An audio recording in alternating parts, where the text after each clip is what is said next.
गुरुर् ब्रह्मा गुरुर् विष्णु गुरुर्देव महेश्वर गुरुर साक्षात परम ब्रह्मा तस्मै श्री गुरवे नमः। আজি गुरु पूर्णिमा गतिके सकलो সাংবাদিক बंधु बान्धवीলৈ गुरु पूर्णिमार शुभेच्छा ज्ञापन কৰিছো।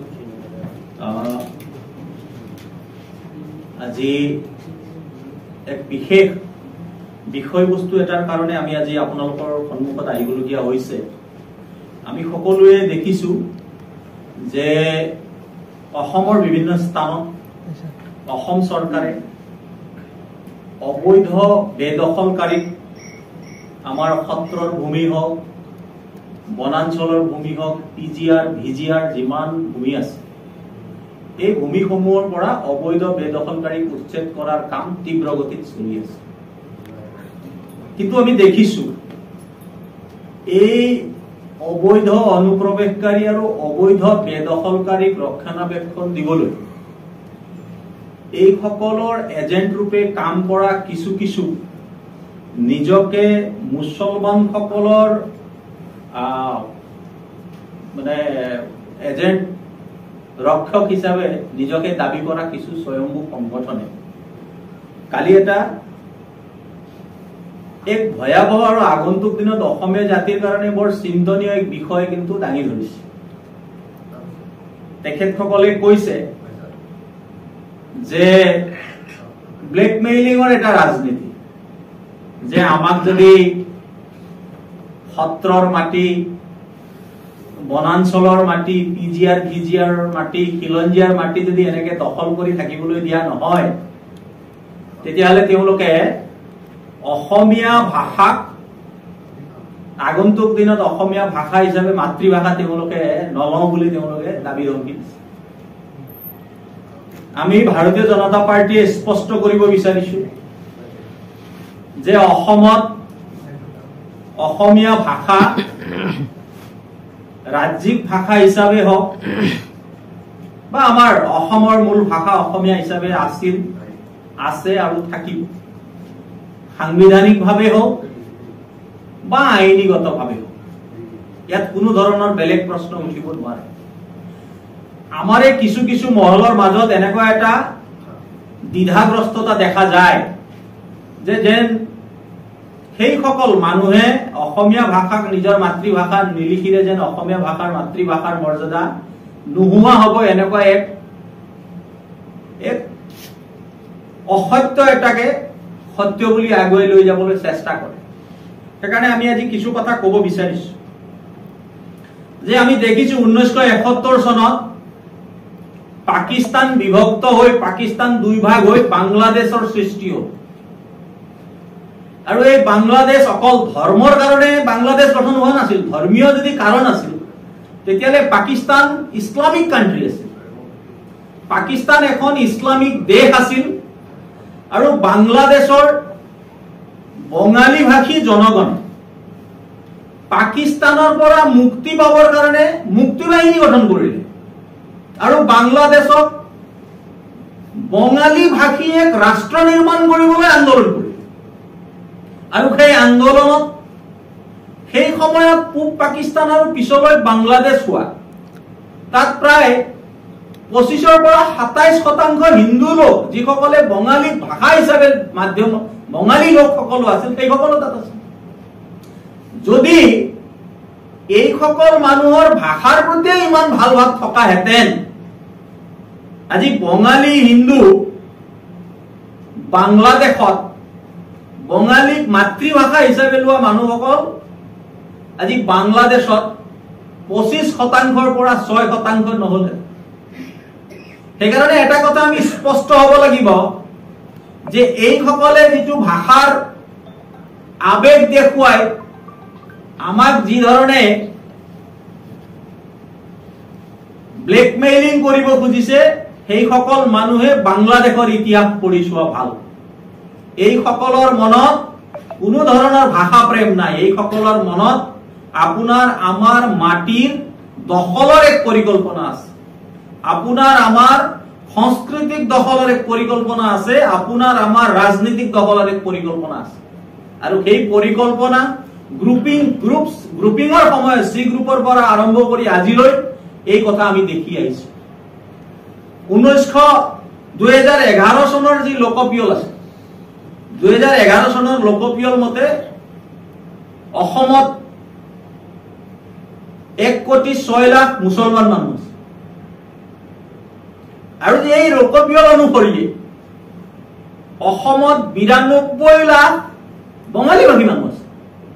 এতিয়া আমাৰ প্ৰশ্নটো হল যদি অসমত থকা আমাৰ খিলঞ্জীয়া মুছলমানক বাদ দি সেই সকল মানুহৰ জৰিয়তে যদি অসমীয়া ভাষাই যদি ৰক্ষা হৈছে তেখেতসকলে অসমীয়া ভাষাক মাধ্যম হিচাপে যদি গ্ৰহণ কৰিছে তেতিয়াহলে এই 92 লাখ যিখিনি বঙালী ভাষা কোৱা মানুহ আছে আমি এৰি দিলো 40 লাখে বঙালী মানুহ আছে।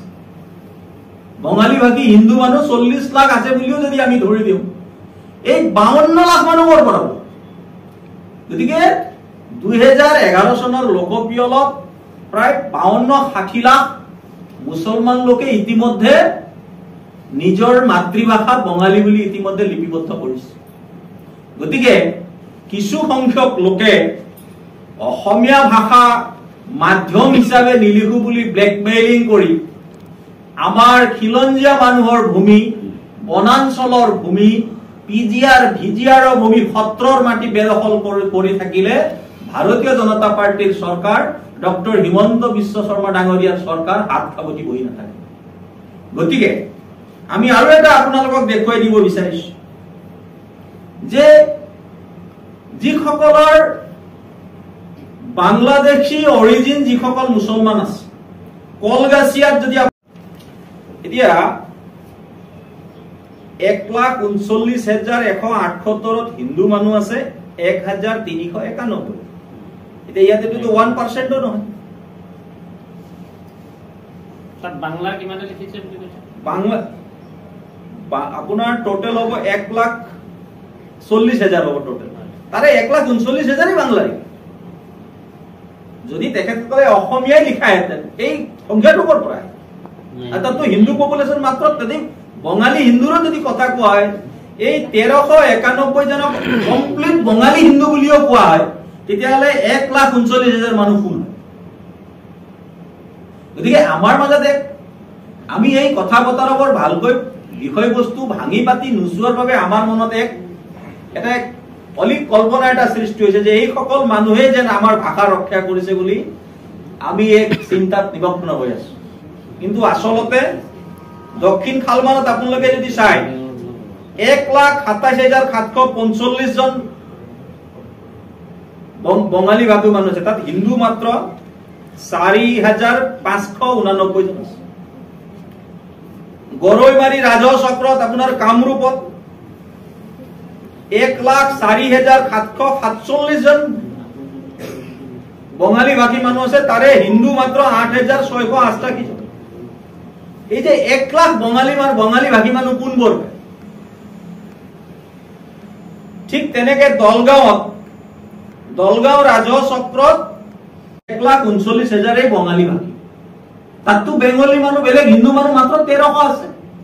যদি মুছলমান মানুহে অসমীয়া ভাষাকে যদি ৰেজিষ্টাৰ কৰিছিল অসমীয়া ভাষাকে মাধ্যম হিচাপে লৈছিল কলগাছিয়াত 1,39,000 মানুহ ক'ৰ পৰা ঠিক তেনেকে বৰপেটাৰ বাগবৰত 2,90,158 গৰাকী বঙালী ভাষী মানুহ আছে তাৰে মাত্ৰ হিন্দু আছে টোটাল হিন্দু আছে 10,789 তাত অসমীয়া মানুহ থাকিব আমাৰ ৰাজবংশী মানুহ থাকিব কোচ থাকিব কেওট থাকিব কলিতা থাকিব এইখিনি মানুহ মাত্ৰ 10,789 জন আছে। 2,90,158 জন বঙালী ভাষী মানুহ আছে তাততো বেলেগ মানুহ নাই। এতিয়া এই সকল মানুহ ক'ৰ পৰা আহিব?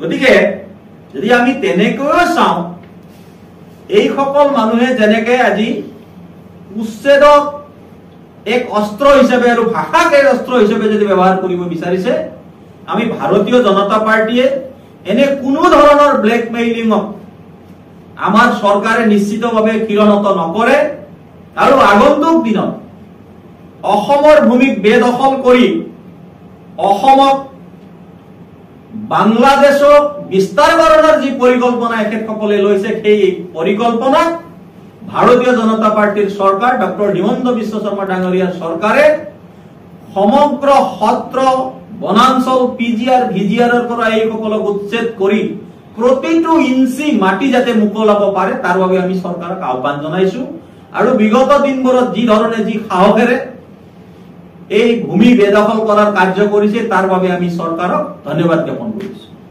আপোনালোকৰ কিবা সুধিব থাকিলে Stay informed, stay ahead. News NE 365